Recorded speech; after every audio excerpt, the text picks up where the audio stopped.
Aziz vatandoshlar, video davomida bir ona o'zini 7 yoshli qizchasini onlayn fohishalikka jalb qilayotganini ko'rishingiz mumkin. Iloji boricha mana shu videolarni kengroq tarqatib qo'yinglar.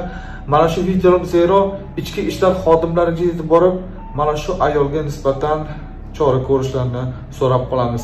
Telegramni yozinglar, tam ishonchliimiz bizlar, ikkalamiz ham ishonchliimiz. 7 yoshli qizcha akajon, 7 yoshli qizcha. Telegramni yozing. Qizchangiz bilan onlayn qilmoqchiman deb yozsangiz, ammo o'zim oqalattirib, bo'shantirib ko'rsataman. Cho'milyapman-da. Cho'milyapman. Jonim, cho'milyapman. Asalamda. Jonim, cho'cholaringizdan-da. Cho'cholaringizdan sizda-da.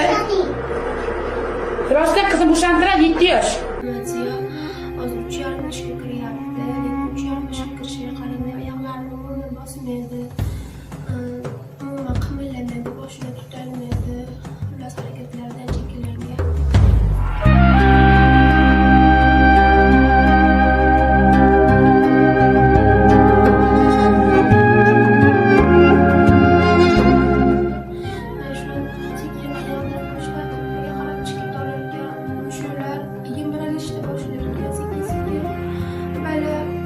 Mushularni yimralab oxir o'pkasiga, yuragiga o'tadigan, o'pka bilan yuragan mushulardan iborat bo'lgani uchun o'pkasi qisqarib ketib, oxir nafasim ololmaydigan bo'lib qoladi.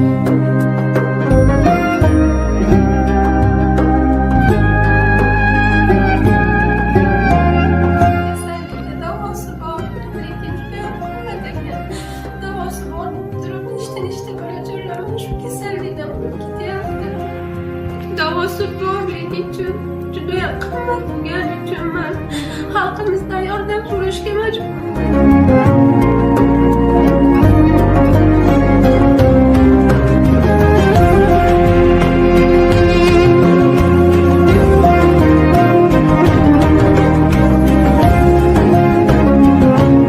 Insonni hayotini oldida qo'yadigan narsa biz hamma yog'imizni sotsak ham buncha pul chiqmaydi bizda.